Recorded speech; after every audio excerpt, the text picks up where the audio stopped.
In a recent paper by climate scientist James Hansen't, he lays out the case in a clear and convincing way that there is a new category of extreme weather events, unusually hot summers, wildfires and droughts that are occurring with increasing frequency and covering larger areas on the map. He shows that this is a consequence of rapid global warming over the last 30 years, and that it is almost certainly due to man-made greenhouse gases. But he also points out that local weather variability is a barrier to understanding these connections by the public. Yet when one puts the data together to look at the larger picture, it is clear that things are more serious. Hansen't uses the metaphor of rolling the dice to show how things are changing now as compared with a stable 30-year base period of 1951 to 1980. He uses a bell curve to show the significance of all this collected data and a measuring tool called sigma that measures the probability that a certain local weather event might be common, uncommon, or rare. The data is clear in showing an increase in the hot category of weather events. These hot spots are areas on the map that have unusually high temperatures.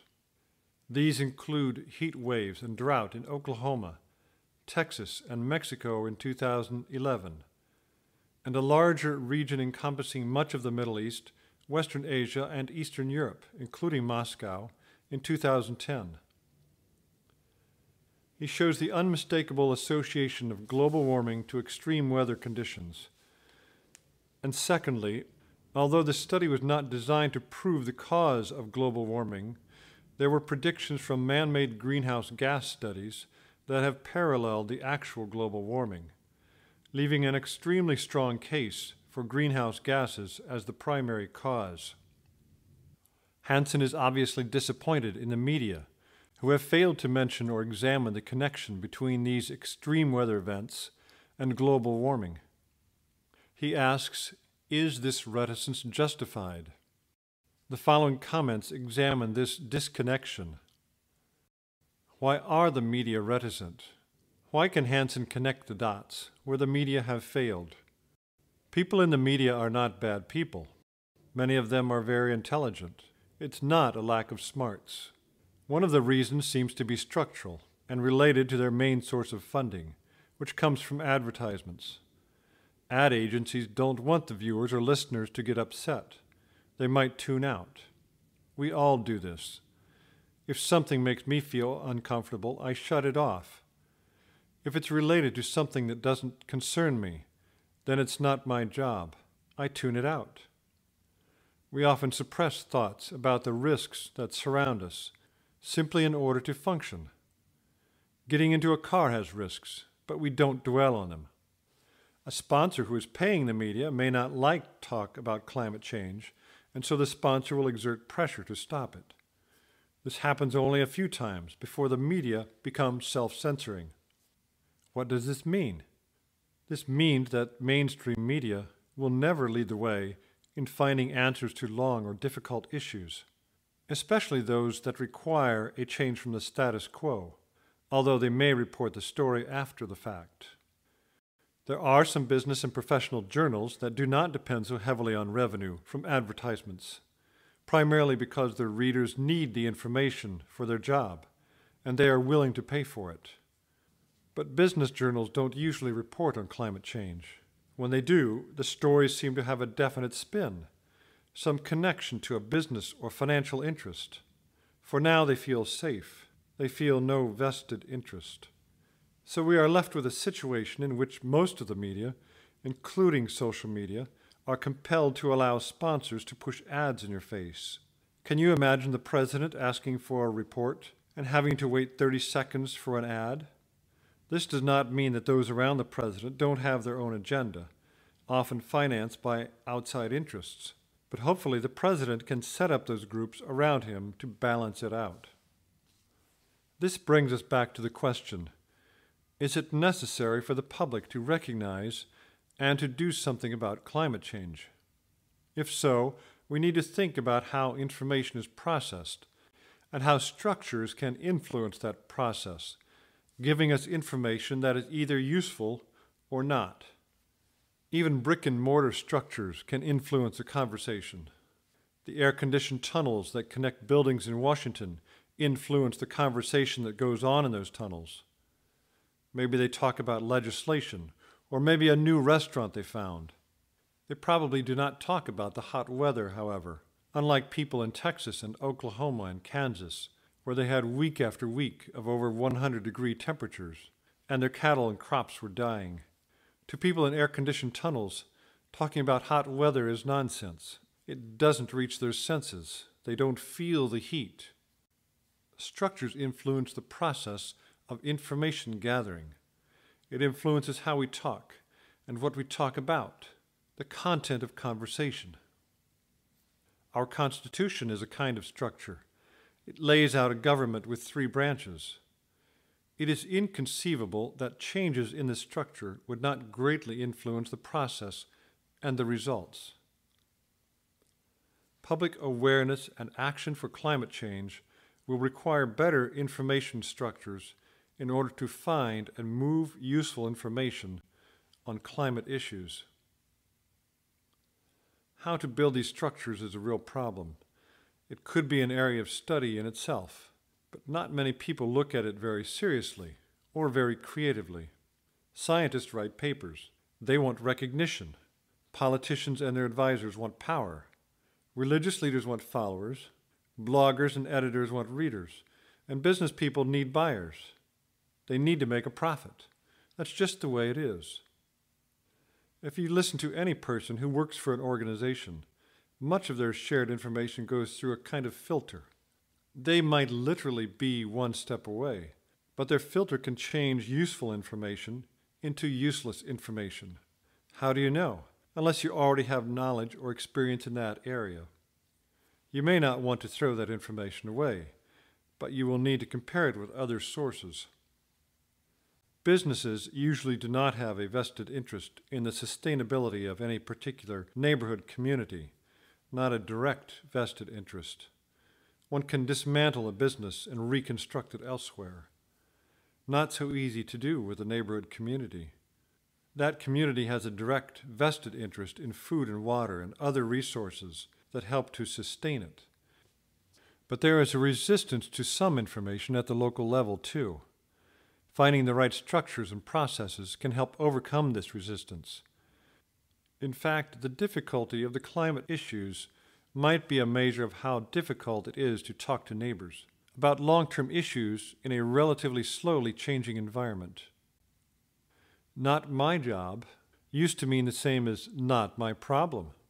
But it is your problem, or will be in the not-so-distant future. You have a vested interest in climate change, whether you think about it or not.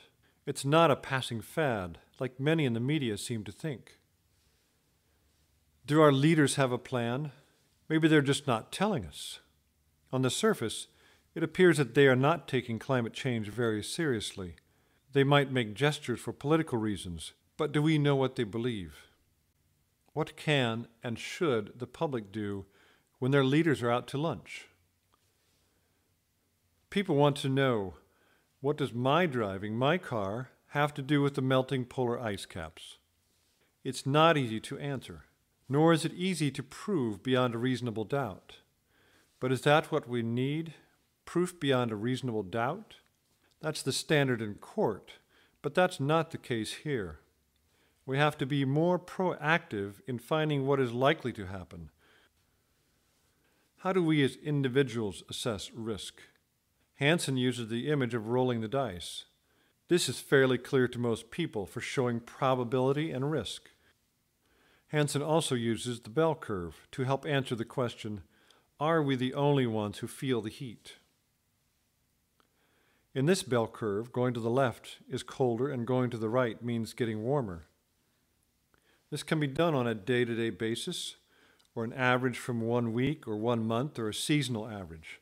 In this case, it's the average seasonal temperatures. The height of the curve at any point reflects the number of weather stations that report that particular temperature as their average seasonal temperature. Putting hundreds of these measurements from around the world makes a smooth curve with its highest point, that shows an average global temperature, and this average global temperature is related to total atmospheric heat. These curves can also be compared year to year. You may notice that the cool end of successive curves does not move much, but the warm end of the curves march toward warmer temperatures.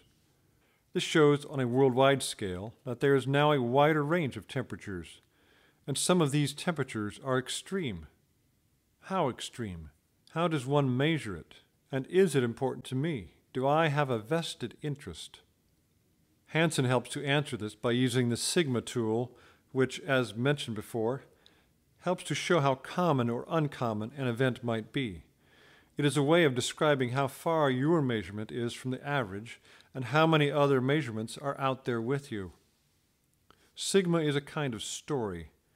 In this case, a story of your local weather. Maybe a heat wave or a drought. Maybe snow or absence of snow. Maybe a tornado. Something that grandparents pass on to their grandchildren as a story. A 1 sigma event is nothing to write home about, since on the average it can happen 2 out of every 3 years. A 2 sigma event might happen once in 20 years. That makes it a good story to pass on. A 3 sigma event is rare. During the base period 1951 to 1980, which was a relatively stable period, only about 2 in 1,000 places around the world had seasonal temperature measurements that were 3 sigma events. Recently, that number has grown by more than 10 times. More than 10 times the number of grandparents were calling their family and saying, "You won't believe what is happening." Is this just random? Look again at the information contained in this series of curves and see how successive curves march toward the right, toward more extreme hot temperatures. Are these in random order? If they were random, they might jump around as each year the meteorologist gathers the data and plots the curve for that year. But they don't jump around. They march successively toward the hotter end of the scale. What is the chance of that happening randomly? Maybe Congress could simply make it illegal for bell curves to march onward. The laws of Congress are not the laws of nature, however. Nature can be subtle and hidden from us unless we make the effort to look. But with Mother Nature, there is no such thing as off-the-books accounting. If you don't like bell curves, is there another way to figure it out? What should I look for in the future if I wanted to have an intuitive sense that the world is really warming up to dangerous levels? I know there's variability in the local weather. Why, just last week we had a cold spell. Let's construct a baseline from information that you might gather. If you call or email 10 people from other parts of the country, or even other parts of the world, you might ask them, "How's the weather been this last season?" One person's answer won't be enough, but with 10 people, you will start to get a better picture. Now, what if those 10 people were all environmentalists? That might skew the results, would it not? Or what if they were all climate skeptics? It's easy to see that either group might skew the results one way or another, without even trying very hard. But if you really want or need good information, try choosing 10 people on the basis of their birth month, say January. Some might still be environmentalists, and others might be skeptics, but it will be less likely that they are all on one side or the other. A neutralizing factor is introduced, a structural change in the composition of the group. This is not the same as mainstream media's excuse of saying that they must always have a balanced presentation. Choosing people by their birthday, or using some other neutralizing structure, is a starting point, not the end of an assignment. Mainstream media and their advertisers have no direct vested interest in doing this, and maybe not much confidence in their readers, their consumers. In general, one does not hear much about climate change from people at the top. They simply avoid talking about it. You know, if you're looking for an answer to some question and you don't get the answer you want, you can simply add a fudge factor. Some people do the opposite. They conveniently leave out a key part to the story, the negative fudge factor. So we constantly hear the need for jobs without thinking about what kind of jobs. Politicians and economists talk as if everything will return to normal. Everything will be okay if they can only stimulate the economy enough. It might be okay if they were addressing the problem, but they are not. Look at goals and results from the meetings: Kyoto, Copenhagen, Rio. A few things are happening, but not nearly fast enough.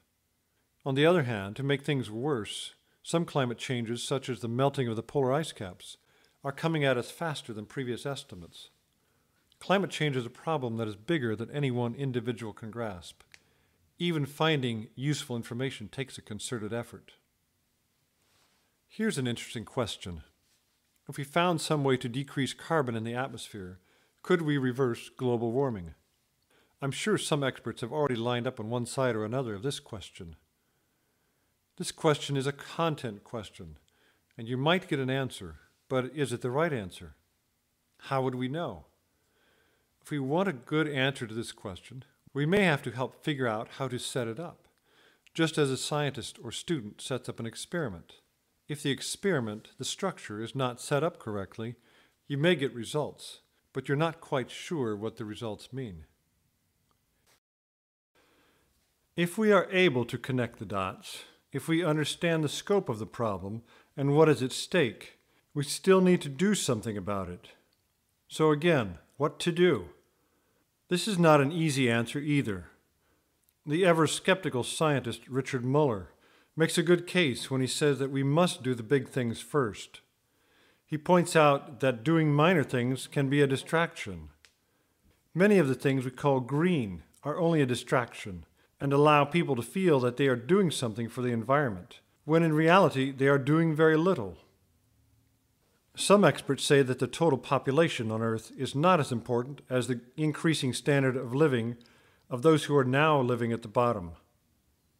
If that's true, then paying attention to details of the lives and choices of billions of people can make a difference.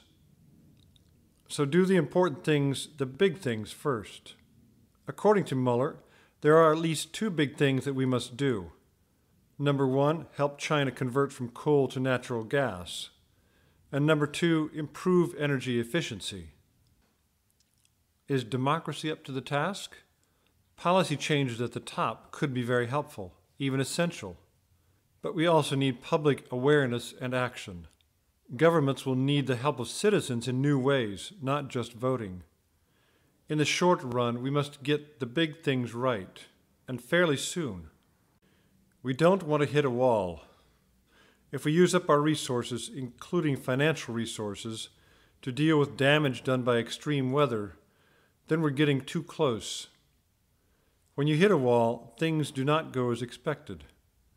It's like the difference of adding a few more passengers to an airplane that's half empty, compared to adding the same number of passengers to an airplane that is nearly full. When the plane is absolutely full, you have angry passengers, angry crew, no more overhead room, no extra time, and so the plane is often late for takeoff. Yet to the executives sitting at their desk, looking at spreadsheets, it all looks so linear. Filling up the last few seats looks just the same as filling up the first few. One wall which we do not want to hit is the food supply chain. Global warming is already affecting our food supply in unexpected ways. The drought in the Midwest this year will raise food prices. In Michigan, cherry farmers had an unusual 5-day warm spell that came early in the spring. The trees bloomed too early, and they lost nearly the entire crop. Problems like this are hidden from us, not because of any devious plan, but because the grocery stores simply buy the same product from elsewhere. Climate change is unusual, not only in the scope of the problem, but in the fact that we must wish our competitors and sometimes adversaries to succeed in lowering their carbon output. If China succeeds, it will give us all a bit more breathing room. Information structures can help us think about thinking. It helps us think about what we are doing, about what is meant by the word I, or we, or they, or the public. It's more than a question of language, though. We do need to think and define our words clearly, but then we must also find or create a structure that fits the task, a structure that helps find some answers. If one is creating a structure to work on an issue, don't just give an invitation to those who say they are interested. Use some type of neutralizing element. For some questions, the birthday model might work. Include a few skeptics too, someone who will give honest feedback. During World War II, Churchill formed a second and private cabinet for the purpose of getting alternative advice and accurate feedback. He knew the dangers of groupthink. So there is a role for privacy in discussion groups, and we must think about how to balance the private with the public. In the thought experiment that we just did, drawing a baseline with information from 10 people, the January birthday people were not better people. It was the structure of the group that helped them find the better answer. This was a better starting point for anyone interested in finding a good answer to the question. But do you need good information? If you're listening to someone speak, and if you don't like or trust the person, or if you have no particular need for what that person has to say, then the information seems less relevant. Group identity becomes more important than the information you're listening to. Without a purpose for listening, we can find anything we don't like about what they are saying, and then we feel justified in rejecting all of it. We all do this. It's part of our social group consciousness. To overcome this tendency, it's very important then to have a specific task to do, a question to answer, a problem to solve. Competition can help. Not everyone is motivated by competition, but many people are. We already use competition in many endeavors like sports or education or business. Competition can be built into an information structure. It won't look the same from place to place because the structures may vary depending on the issue or the people. But we can add competition, even fun competition, to places and problems where it might help focus attention. Crowdsourcing is a type of information gathering structure, and it uses competition too. But crowdsourcing, as currently used, is mostly a way for private companies to optimize their research. The difference between crowdsourcing and the structures discussed here are the source of the questions asked, who has a vested interest, and who chooses the best ideas. Crowdsourcing could become a more useful tool for climate issues in the future if it aligns or originates with groups who are asking these same questions in the same way. Where does the individual start? Where do I start? One can sit and think about it, or take a walk and think about it. Ask yourself, how do I get beyond my group? Do I go somewhere else, or do I invite someone in? Do I go online or face-to-face? Do I start with a question or a statement? Do I break the ice with small talk or jump right into an issue? Conversation is important, but it's not the goal. One must go beyond the conversation to work on an issue or formulate a question around climate change. One must go beyond the online community, the virtual community too. Remember that all politics is local. There is real power in face-to-face meetings, and leaders of institutions and corporations know this. Even if one starts locally, there is real power to change things on a national level, because a local group can be used for the purpose of connecting with specific people at other levels and other places. Do some experiments.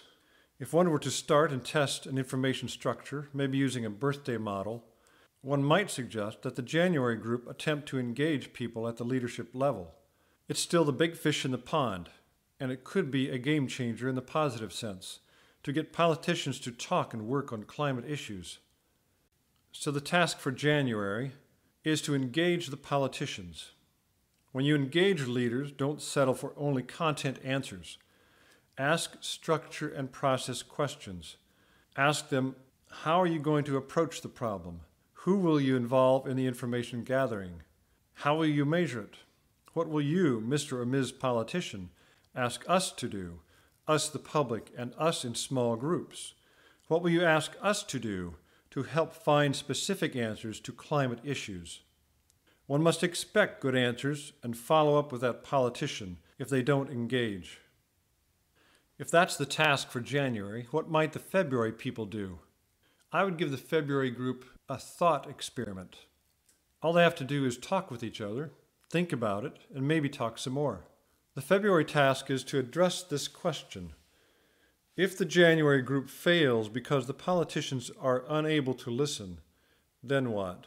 What is Plan B? Of course, there are more people and more possibilities to address questions, like where can we conserve energy in local buildings? Where can we conserve in transportation? How can we get China to switch from coal to natural gas? June has a very personal task: to find and help individual scientists, engineers, or students who can travel in China and help them convert to natural gas as an energy source. This covers only half the year and months. One could even break into smaller groups of birthdays by weeks or days, and the groups do not have to be divided by birthdays, but it's important to use some neutralizing element within the structure rather than by political affiliation. This did not have to determine how one votes in an election, but when you go to the polls, you might find some better choices. There are times when the structures that are used to gather and filter information are just as important as the content. Like a division of labor, this is a division of information gathering. It won't be organized from the top, and maybe it can't be, and yet the top needs it. So Jim Hansen't has shown that, number one, climate change is causing some bad things, like extreme weather. And number two, he believes that the public needs to examine the evidence in order to recognize the problems and the risks. I would add a third point. We need information processing structures to help examine the evidence, to help decide on a course of action, and then to evaluate the results of that action. Some people might think we already know how to do this, that we already have the tools. I don't think we do. The problem looks fairly simple, right? If those people would just wise up and get smart, and not be so stubborn. This attitude tells me that we don't yet know how to do it, at least not very well. The right tool should make the job easier. If finding and moving useful information is key, we still need better tools.